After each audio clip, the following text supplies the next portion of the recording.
that one of the loudest, brightest, most bizarre sci-fi films ever made was written by a teenager in a small village in France. A film that was booed by critics, mocked by industry insiders, and still became one of the most beloved cult classics of the modern age. Welcome to the world of The Fifth Element, a movie where flying taxis dodge skyscrapers, fashion designers shape the galaxy, opera singers save the world, and one ordinary guy holds the key to the future. But behind all the explosions and neon lights is a deeper story, a creative journey that began in isolation, grew over decades, and pushed the limits of what science fiction could look like and feel like.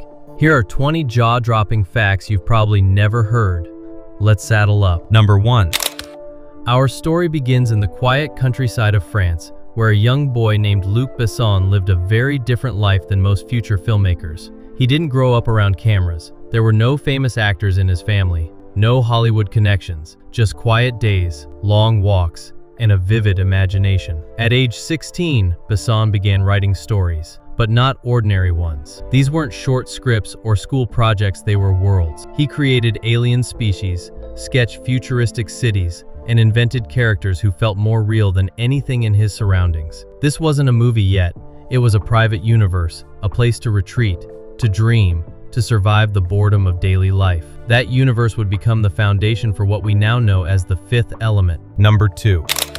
Fast forward several years. Besson's imagination had matured, but the world he created in his teenage years still lived on, growing more detailed with every passing year. At one point, he sat down and turned those notes into a real script. The result? Not one screenplay, but 3. The original concept was a trilogy, over 400 pages of text, galactic councils, ancient alien religions, complex political power struggles, entire planets with unique cultures, languages with grammar systems. It was something closer to a novel or an encyclopedia than a film script. Studios looked at it and panicked. Too risky, too strange, too long, too expensive. The song was told to cut it down. So he did something that few creators can stomach. He trimmed years of ideas into one film. What hit theaters in 1997 was just the center slice of a much larger vision, a fragment of a universe that still exists only in notebooks and memory. Number 3. Let's talk casting. The role of Corbin Dallas, the grumpy, reluctant taxi driver turned accidental hero, is now practically owned by Bruce Willis. But that wasn't always the plan. The studio's first serious choice? Mel Gibson. Fresh off Braveheart, Gibson was one of the most in-demand actors in the world. He had the intensity, the edge, the box office numbers, but Besson wasn't sold. He didn't want serious. He didn't want dramatic. He wanted someone who could fight through an alien invasion, lose his job, lose his cat, get shot at, fall in love, and still make us smile. Enter Bruce Willis, who brought his own brand of cool, dry humor, world-weary charm, and just enough heart to keep us rooting for him even when everything was blowing up around him. Number 4. Gary Oldman, who plays the film's bizarre and unsettling villain Zorg, is a master of transformation. He disappears into every role he plays. But here's the twist. When he agreed to join the Fifth Element, he didn't even understand the story. Not really. He joined the project as a favor to Besson, who had helped produce his previous film. He read part of the script, shrugged, and said yes. And maybe that was perfect, because Zorg isn't a typical villain. He's not menacing in a traditional way. He's theatrical, contradictory, petty, almost cartoonish, but never boring. Oldman's confusion about the script translated into a performance that feels alien, even human at times, but always offbeat, and that's what made him unforgettable. Number 5. Finding Leelu. The character at the heart of the story was a massive challenge. The casting team saw over 8,000 actresses. Some were stars, some were newcomers, many were talented, but none of them felt right. Until Mila Jovovich walked in. She didn't shout, she didn't demand attention. She simply entered the room, and Besson knew. She looked like someone not from here, not just from another country, from another world. She had the eyes of someone who had seen the universe, and the soul of someone still learning how to speak. She wasn't acting alien, she was alien. Number 6. One of the most visually stunning moments in the film is the performance of the blue alien opera singer Plava Laguna. Her movements, her silence, her voice. It all feels haunting.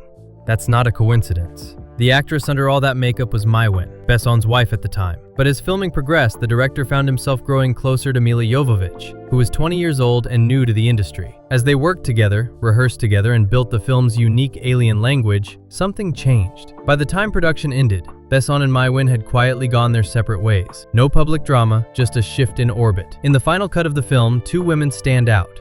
Both radiant, both iconic, and both telling a story that goes far deeper than what's on screen. Number 7.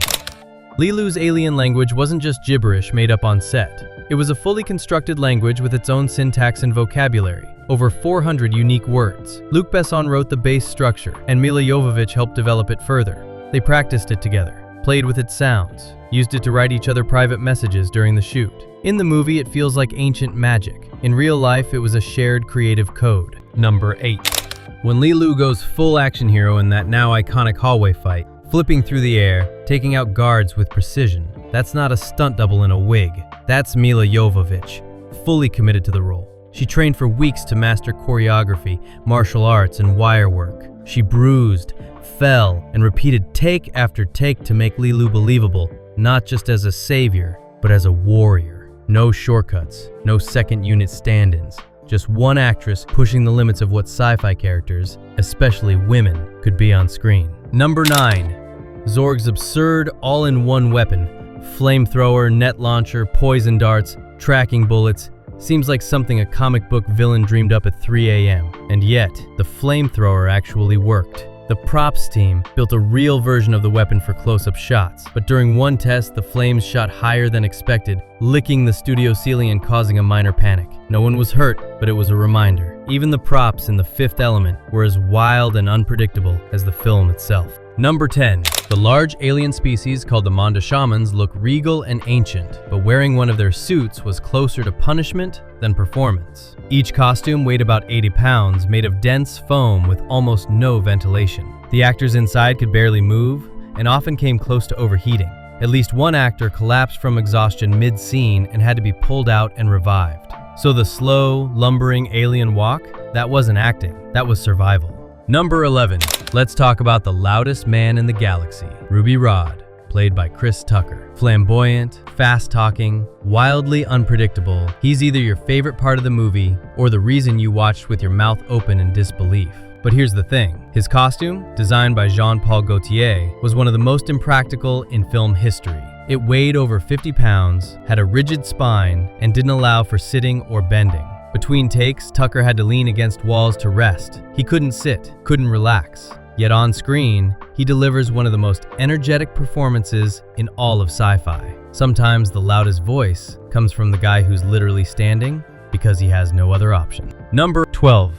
The opera scene. Elegant, mysterious, powerful, ends with a massive explosion. And unlike most films today, The Fifth Element didn't fake it. That blast was filmed live, inside a real structure, with over a dozen cameras and fire marshals standing by. They had one shot to get it right. No resets, no room for error. The result? An explosion so beautifully chaotic, it became one of the most iconic sci-fi sequences of the decade. Number 13.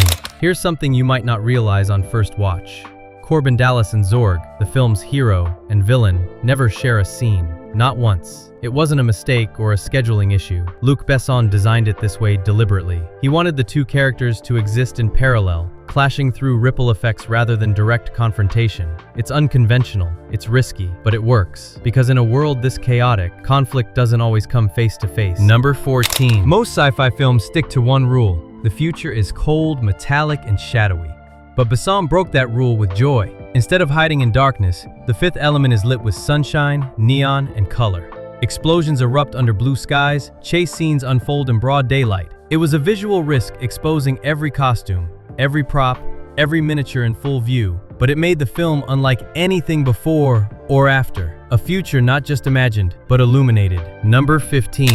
Originally, Ruby Rhod wasn't meant for Chris Tucker. The role was written for none other than Prince, the music icon, the performer, the master of mystery. Prince loved the script, agreed to the role, but changed his mind after seeing the costume sketches. He thought the wardrobe full of lace, mesh, and floral collars was too much, even for him. So Besson turned to Chris Tucker, who brought a totally different energy. Fast, flashy, wild. And with that, Ruby became a chaotic masterpiece. Number 16. When The Fifth Element premiered at the prestigious Cannes Film Festival, critics didn't cheer. They booed. They called it silly, overproduced, too loud, too weird. But something happened that critics didn't expect. Audiences, especially younger ones, loved it. They quoted the lines, bought the posters, rewatched the diva scene again and again. Over time, the film became more than just a movie. It became a subculture. Proof that sometimes critics miss what the crowd understands perfectly. Imagination matters. Number 17.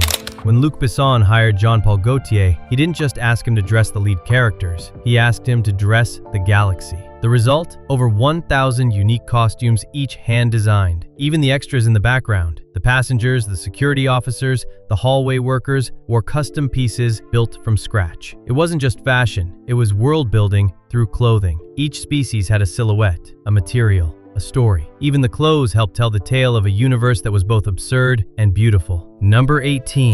The alien ships that appear in the opening scenes don't look like typical sci-fi spacecraft. That's because they weren't modeled after starships. They were based on ancient Egyptian geometry, thick bases, rounded tops, symmetrical lines. Besson's idea was simple but brilliant. What if the aliens in this story weren't just futuristic, but had been part of human history all along? It's one more layer in a film that never stops mixing the past, present, and future. Number 19. Before CGI became the norm, sci-fi filmmakers had another tool: miniatures. The massive future city in The Fifth Element was constructed by hand, building after building, complete with windows, lighting systems, and traffic lanes. Then, using motion control cameras, the team filmed the city layer by layer, adding digital flying cars and atmospheric touches later. It's why the city feels so real, because, in a way, it was. Number 20.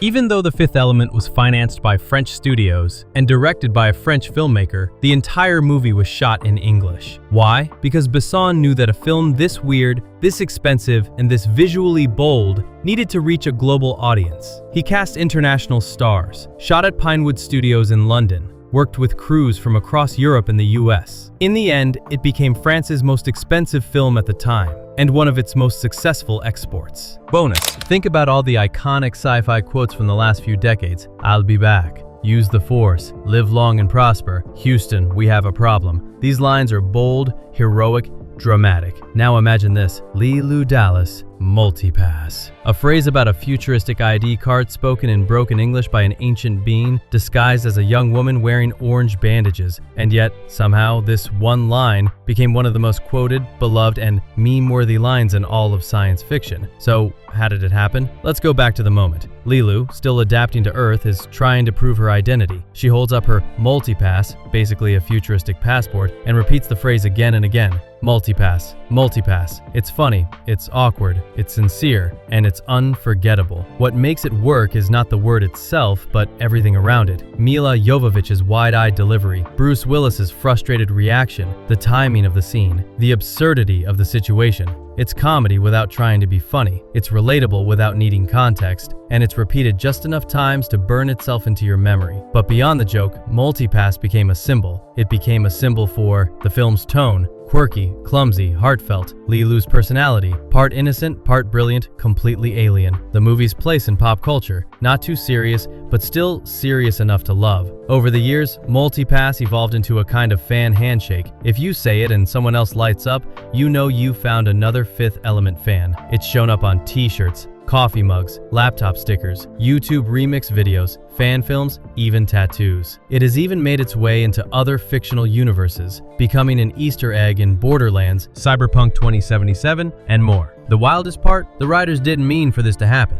There was no marketing campaign behind Multipass, no branding, no scriptwriter circling the line and thinking this is the quote everyone will remember. It was an accident, a happy, beautiful, ridiculous accident, and one that perfectly captures what The Fifth Element is all about. Because at its core, this isn't a movie about war or power or even science fiction in the traditional sense. It's a movie about misfits, about oddballs who don't quite fit the world around them, about beauty in awkwardness, about finding humanity in the weirdest places. So yes, Multipass is silly, but maybe that's why it's perfect. When The Fifth Element premiered in 1997, it didn't land with the impact Luc Besson had hoped. Critics were divided. Some praised its originality, others mocked it for being too weird, too flashy, too shallow. It was booed at Cannes. And yet, here we are, more than 25 years later, still talking about it, still quoting it, still loving it. So the question is, why? Why does The Fifth Element still matter? Here's why. 1. It dares to be different. In a world where so many sci-fi films copy each other in look, in tone, in pacing, The Fifth Element stands alone. It's colorful in a genre that prefers shadows. It's funny in a genre that usually takes itself too seriously. It's deeply emotional beneath its layers of absurdity, and it's not afraid to look ridiculous because it believes in the beauty of excess. 2. It blends genres like nothing else. This movie is not just science fiction. It's a comedy, a romance, a spiritual allegory, a fashion show, a shootout, an opera, a cartoon, and a space adventure, all rolled into one. Where else will you find a movie where the fashion designer is as important as the weapons tech, and the emotional arc is solved through love instead of lasers? 3. It has soul. Beneath the flying cars and eccentric characters is a story about humanity. Leelu isn't just a super weapon. She's someone learning how to feel, how to hope, how to connect. Corbin Dallas isn't just an action hero. He's a man trying to find purpose again, someone lost in the routine of survival, until he finds something worth protecting. And the villain, he's not evil for evil's sake. He's driven by greed, fear, chaos, all too human emotions. This is a movie filled with feeling, disguised in strange packaging. 4. It's a cult classic that earned its status over time. Some movies are instant hits, others fade fast. But The Fifth Element did something harder. It endured, not because it tried to follow trends, but because it created its own. You don't just like this movie, you fall into it. You remember the sounds, the colors, the lines, the feeling. It becomes a part of your cinematic memory, a fever dream you keep coming back to, even if you can't explain why. 5. It inspired a generation. Look at modern sci-fi, and you'll see the fingerprints of The Fifth Element everywhere. In the neon glow visuals of Guardians of the Galaxy, in the maximalist style of Thor Ragnarok, in the chaotic humor of Borderlands, even in the optimism of Everything Everywhere All at Once. This movie gave creators permission to be weird, to be colorful, to blend art and chaos into something meaningful. It whispered to a generation of filmmakers, "You don't have to be dark to be deep. You don't have to be serious to be smart. You can be both and more." So what is The Fifth Element really? It's not just a sci-fi movie. It's a rebellion, a dream, a neon-lit, opera-singing, explosion-loving fairy tale for adults who still believe in imagination. Luc Besson once said he wrote it to escape the boredom of everyday life. Well, he succeeded, and in doing so, he gave us all a multipass, a ticket to a universe where love is power, chaos is beauty, and the rules were made to be broken. So the next time someone tells you their favorite sci-fi movie is The Fifth Element, don't laugh, don't question it, just smile, nod, and say, Leelu Dallas, Multipass. If you enjoyed this ride through movie history, hit like, subscribe, and let us know in the comments which fact blew your mind the most. Because in a world of copycats and reboots, there's still only one The Fifth Element.